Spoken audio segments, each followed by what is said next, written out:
Midnight Drearies.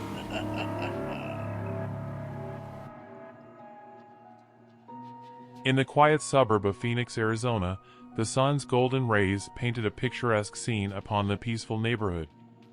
Dreamy Draw Drive, lined with blooming flowers and neatly trimmed lawns, appeared to be the epitome of tranquility.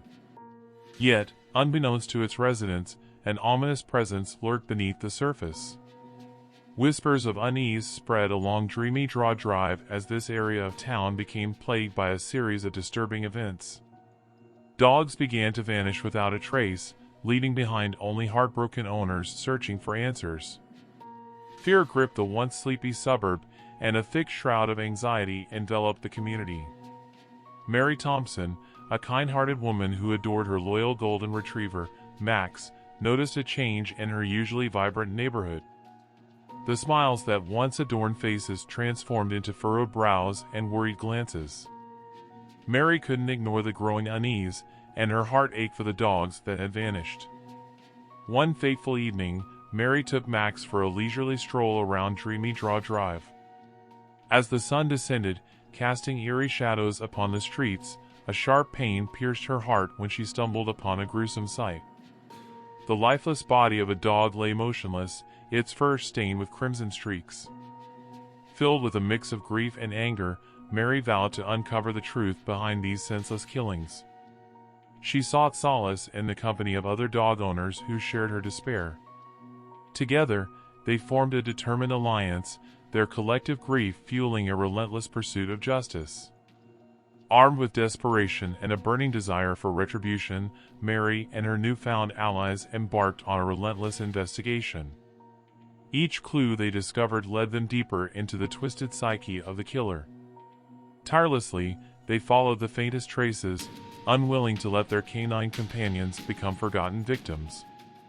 As Mary delved deeper into the darkness, she stumbled upon a web of macabre secrets. Disturbing stories from residents hinted at a mysterious figure lurking in the shadows of Dreamy Draw Drive. Whispers spoke of a psychopath, driven by a sadistic desire to inflict pain on the innocent. A fateful night arrived, shrouded in an eerie stillness. Mary and her fellow residents traced the killer's tracks to an abandoned house at the edge of the neighborhood.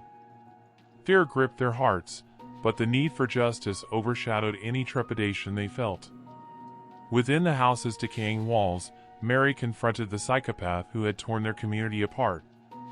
Eyes filled with madness stared back at her, revealing a soul twisted beyond redemption.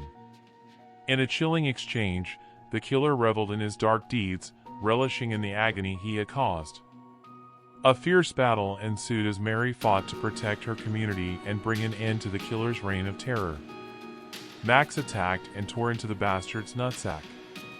Even Mrs. Hernandez's 3 Chihuahuas sensed the need for pack solidarity and attacked in unison. Amidst the chaos, the tide turned, and with the help of her neighbors and their furry companions, she emerged victorious. The police were called to pick up the unconscious criminal. Old Man Jenkins and his Rottweiler stood guard to make sure he didn't wake up and escape. Officer Thomas Hawkins arrived on the scene. Canine Unit. Good work. I don't recommend citizens taking on these types of dangerous individuals, even in a group, but you did well. Several residents had recorded the incident on their phones and showed Officer Hawkins the videos of the perpetrator admitting to the killings. He cuffed the suspect and threw him into the back of his police truck. He gathered contact information from them and said he'd be in touch. But he wouldn't.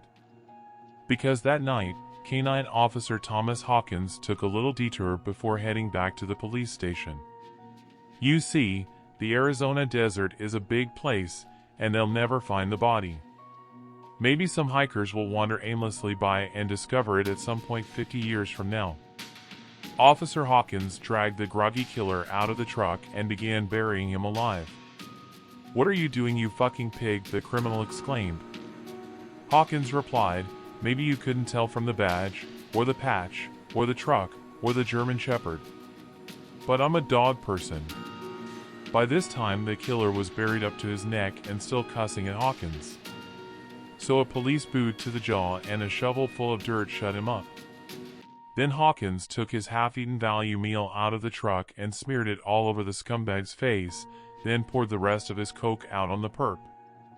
He said, "The ants will find you first, and that will hurt a lot when they start biting, but it will be when the coyotes come and have you for dinner, ripping the flesh off your skull bit by bit, eating you alive.